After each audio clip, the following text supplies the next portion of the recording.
Worcester. This guy loves to do triathlons. Start clapping it up for Mike Keating!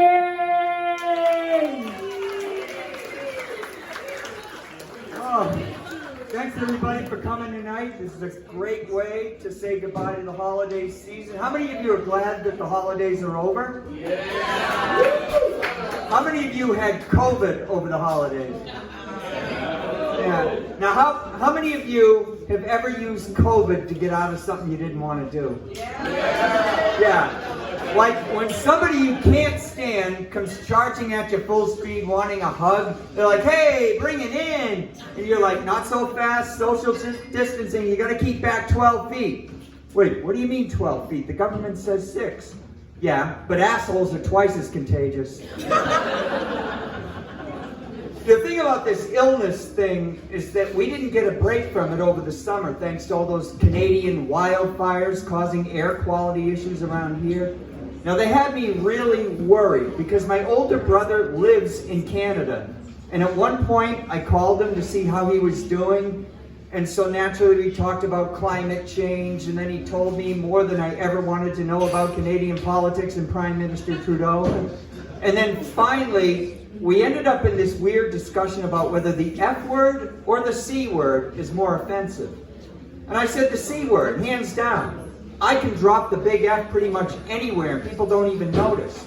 But if I use the C word at home or out in public, people will look at me like, why would you say that?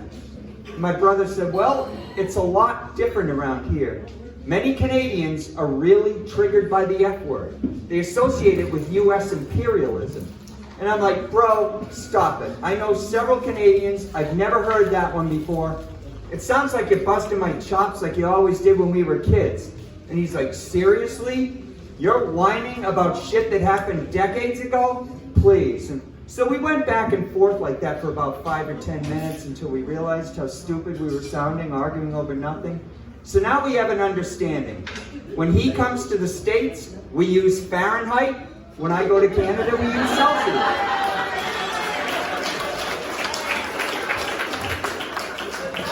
I'm glad you guys like that one. You know, I've been doing that bit for almost a year with varying degrees of success.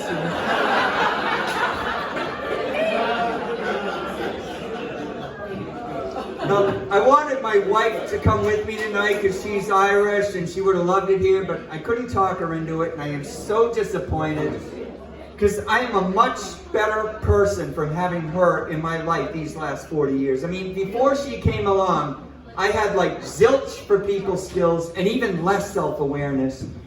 But anyway, about 5 years before she and I met, I was celebrating my birthday at a pub, and I'm chatting up the girl sitting next to me at the bar, and after a couple hours, she says, Mike, why don't you drive me home? You know, we'll make this birthday of yours really special. So I said, okay. So we get in the car, we go a few blocks, cop pulls us over and says, sir, have you been drinking? And I just looked up at the cop and I said, is she that ugly?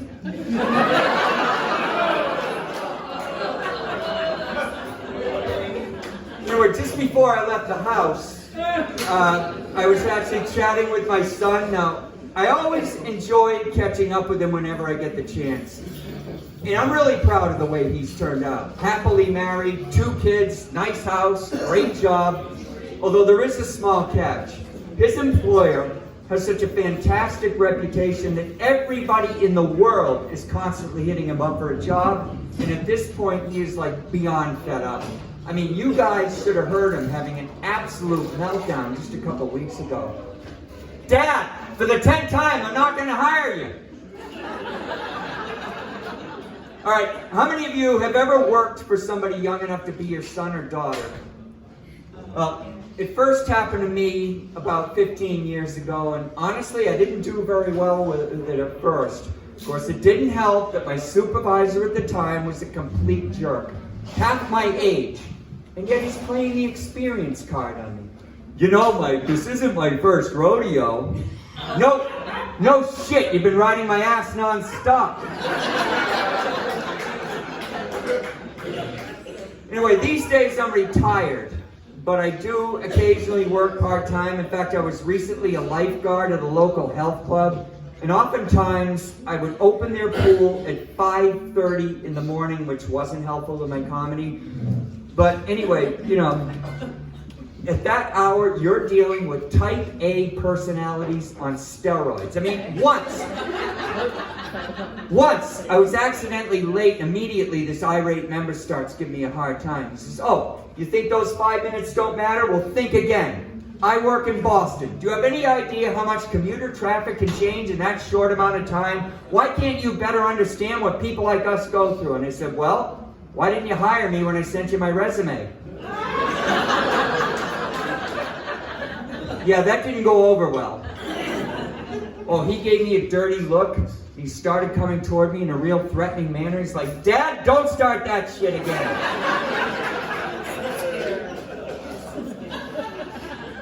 I gotta tell you, I used to enjoy guarding during water aerobics, which consisted almost entirely of women in their 70s and 80s. Now, I really liked the instructor's playlist because it included Twist and Shout and a lot of other Beatle tunes. Now, I am a first-generation, lifelong Beatles fan, which sounds a whole lot better than I'm old as fuck. But anyway, whenever I hear one of those tunes, I get all nostalgic about A Hard Day's Night and the Ed Sullivan Show and the black and white footage of all those girls, you know, screaming their heads off, tearing their hair, losing their minds. And at one point, I started wondering, whatever happened to those girls? And then it dawned on me. They're in the pool taking the class.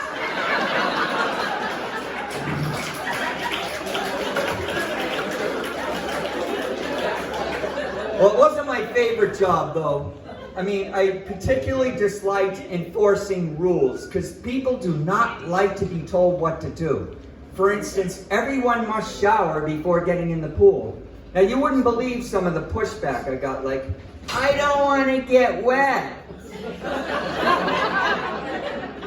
Or, "I showered at home." Yeah, when was that? Like 2 hours ago? And what happened after that? You covered your body with an entire bottle of that hideous perfume that we can all smell from the other end of the fucking parking lot. But by all means, please enlighten me as to how you are so squeaky clean that Board of Health regulations don't apply to you. I'm listening. Well, not really, but whatever. Then again, maybe it was partly my fault because, I mean, corporate America and I have never gotten along, even going back to when I was in college and a company made me take a polygraph. I mean, they were legal in those days. And then the experience was like beyond humiliating because first I had to sit down and fill out this long questionnaire covering things like drug usage, job history, legal troubles, you know, character issues. And after that, they hooked me up to the machine and they started asking those accusing questions like, "Are you being truthful with us about your drug usage? Are you telling us everything about your job history? Are you out of your fucking mind applying here?" Like, how is that fair? Can I hook them up to the machine? Is the salary you're offering all you can afford? Will I really get that promotion in 6 months? Is your boss a total douche like you? Although, speaking of being fair, though, I can't blame them for asking me about drugs, because when I was in college, I was either drunk or stoned pretty much the entire time. And like, you know, back in those days, my friends and I used to call alcohol liquid courage. Yeah, more like liquid stupidity. I mean, it's one thing when you're around your friends. "Hey, Mike, you're swerving all over the road. Maybe you should pull over and let me drive." And I'm like, "Fuck you. This is my car. Nobody tells me whether I can drive."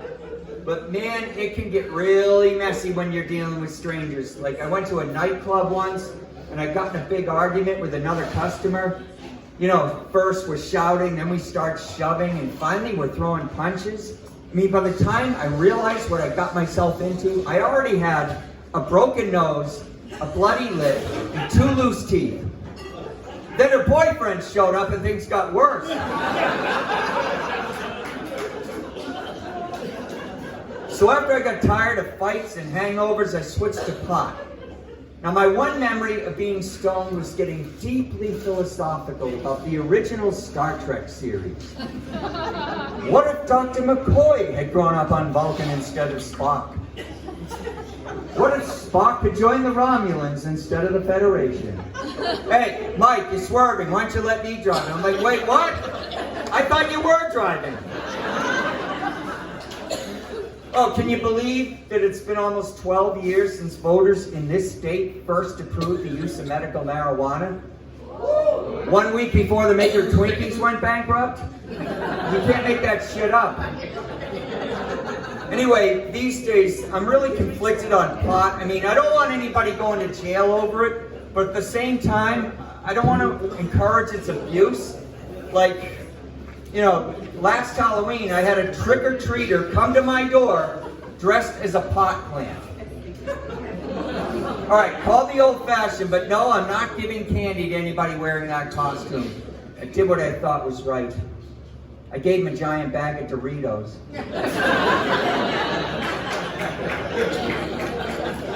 So for obvious reasons, the New England Patriots have been in the news constantly this last couple weeks. And every time I go on social media, I hear somebody reminiscing about their favorite memory from the Brady Belichick era.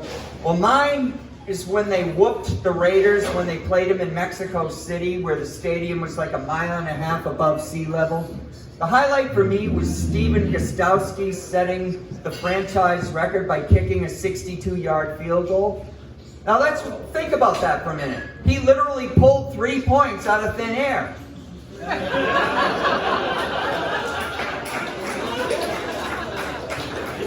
So I actually was on my high school football team, but I was no good, so I never got on the field. And as Serenity said, I took up running and triathlons later in life.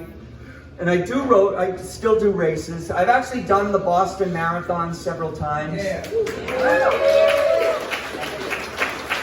But I have no plans to do it again because frankly it has evolved into a shit show that I don't recognize.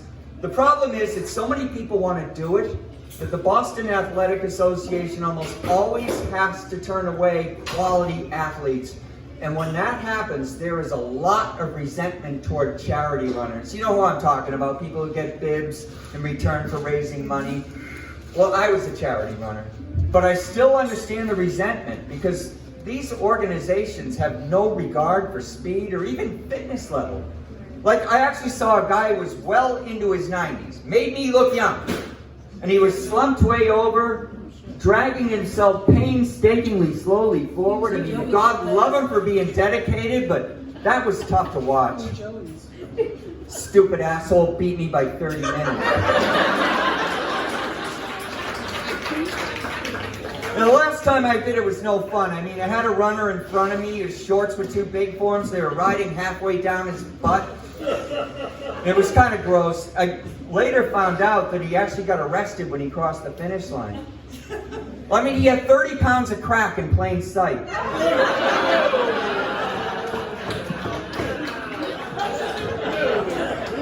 And then I had to go through the gauntlet known as Wellesley College, where all the students act like those crazy Beatles fans I was talking about, you know, screaming their heads off, tearing their hair, grabbing. One of them tore my race bib off. So I had to wrestle it back from her, escape the crowd, step off to the side, and then reattach it. Now, I hate safety pins. I mean, look at me. I'm a middle-aged guy with middle-aged vision. Do you have any idea what a hassle it is to fumble around with little tiny objects when they're up close and they're all blurry? By the way, does anybody in here wear reading glasses? For sex?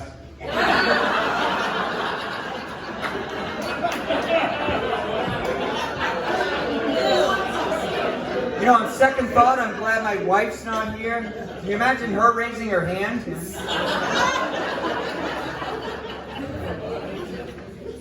Anyway, then next I got into the city of Newton, where I was actually forced to drop out of the race because the weather was a lot warmer than what they had forecast, so I dehydrated, ended up with heat exhaustion. Now what tipped me off that I needed to bail was the Beatles track Revolution Number 9. I'm not talking about their hit single. I'm talking about that wacky track near the end of the White Album that's got those tape loops and makes it sound like you're in a haunted house. Well, I was so delirious that not only was that song constantly running through my head, it was actually making perfect sense. So like Serenity said, after that I switched to triathlons because you can swim, bike, run, mix it up. But the first race I did was a complete disaster because like most newcomers, I couldn't swim very well. When I got out of the water, I was the basket case and I took it out on one of the volunteers who started yelling at her. I hate my wetsuit. They say it's easy to put on and take off, yet I'm always struggling with it. What is the problem? The volunteer said, sir, you're wearing it inside out. And then the bike ride wasn't any better. I mean, I scrounged this cheapy secondhand mountain bike off my son, and I'm going up against these elite cyclists that spend more money on their designer bicycles than any of us do on our cars. So I finished way in the back of the pack. I mean, it was so embarrassing. I didn't pass one guy, although I did manage to pass a couple of women. Of course, I beat them because they stopped at a yard sale.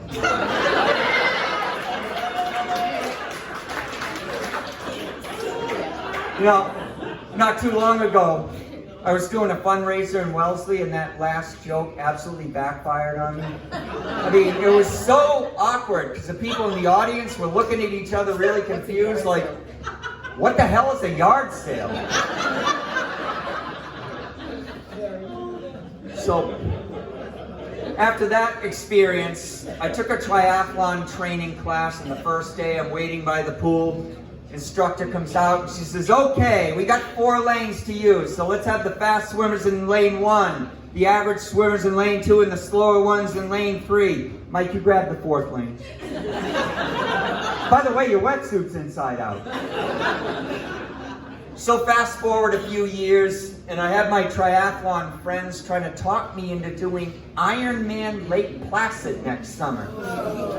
So I said, come on, Mike, come to Lake Placid with us. It'll be fun. Throw it on your bucket list. I said, wait a minute, let me get this straight. You seriously want me to swim 2.5 miles, bike 112 miles in the Adirondack Mountains, then run a marathon in those same Adirondack Mountains, all in one day? That's on my rhymes with bucket list. Although, a couple of years ago, I actually volunteered at an Ironman, and it was really cool because I was working near the finish line, and the MC would welcome each and every athlete as they approached. Now, bear in mind, these athletes are like at death's door, and anyway, the MC would say, John Doe, you are an Ironman. Mary Smith, you are an Ironman. Mike Keating, you're the stupid fuck who keeps wearing his wetsuit inside. And you are a wonderful audience. Thanks so much, everybody.